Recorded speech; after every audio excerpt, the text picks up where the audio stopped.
നമസ്കാരം. ഉരുൾപൊട്ടലിൽ തകർന്ന വെള്ളാർമല സ്കൂളിലെ കുട്ടികളുടെ പുനരധിവാസത്തിന് ധനസമാഹരണാർത്ഥം മാർബേസിൽ ഹയർ സെക്കൻഡറി സ്കൂളും മാർബേസിൽ സ്പോർട്സ് അക്കാദമിയും സംയുക്തമായി നടത്തുന്ന ഫുട്ബോൾ മേളയ്ക്ക് തുടക്കമായി. കോതമംഗലം മുനിസിപ്പൽ പ്രതിപക്ഷ നേതാവ് AG ജോർജ് ഉദ്ഘാടനം ചെയ്തു. കോതമംഗലം മാർത്തോമ ചെറിയപള്ളി വികാരി ഫാദർ ജോസ് പരുത്തുവയലിൽ അധ്യക്ഷത വഹിച്ചു. വാർഡ് കൗൺസിലർമാരായ Naushad KA, Rins Roy, Mar Basil sports academy chairman Binoy Mannancheri, Mar Basil school manager George Koorppilly, managing board മെമ്പർമാരായ Kuriakose Pullanthikkad, Jose Chundekkatt, principal rev father PO Paulose, head mister Bindu Varghese, PTA president Saneesh AS, retired principal PPLC, retired head mister Somi P. Mathew, കായിക താരങ്ങൾ എന്നിവർ പങ്കെടുത്തു. കായിക അധ്യാപിക ഷിബി മാത്യു, ബിനൂസ് കറിയ, അധ്യാപകരായ സുനിൽ ഏലിയാസ്, സിജു തോമസ് എന്നിവർ നേതൃത്വം നൽകി.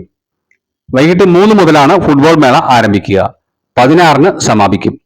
മേളയുടെ ഭാഗമായി അടിച്ചിറക്കിയിട്ടുള്ള കൂപ്പൺ വഴിയാണ് ധനസമാഹരണം. വിദ്യാർത്ഥികൾ കൂപ്പൺ സമൂഹത്തിന്റെ എല്ലാ മേഖലയിലും എത്തിച്ച് ധനസമാഹരണം നടത്തി വരികയാണെന്നും കൂപ്പണിൽ നിന്ന് കിട്ടുന്ന മുഴുവൻ വരുമാനവും വെള്ളാർമല സ്കൂളിലെ വിദ്യാർത്ഥികളുടെ ഉപരിപഠനത്തിനും ശാരീരികവും മാനസികവുമായ വളർച്ചയ്ക്കും വിനിയോഗിക്കുവാനാണ് തീരുമാനിച്ചിരിക്കുന്നതെന്നും സംഘാടകർ അറിയിച്ചു.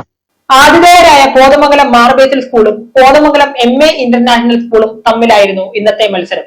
മികച്ച കളിക്കാരുടെ ഭാവചലനങ്ങളുമായി കുരുന്നുകൾ കളിക്കളം നിറഞ്ഞു കളിച്ചപ്പോൾ ഗ്യാലറിയിൽ കുട്ടി ആരാധകർ കരഘോഷം മുഴക്കിയും ആർപ്പു വിളിച്ചും പ്രോത്സാഹനം നൽകി. കയ്യും മെയ്യും മറന്നുള്ള പോരാട്ടം മുതിർന്ന ഫുട്ബോൾ പ്രേമികളിലും ആവേശം വിതറി.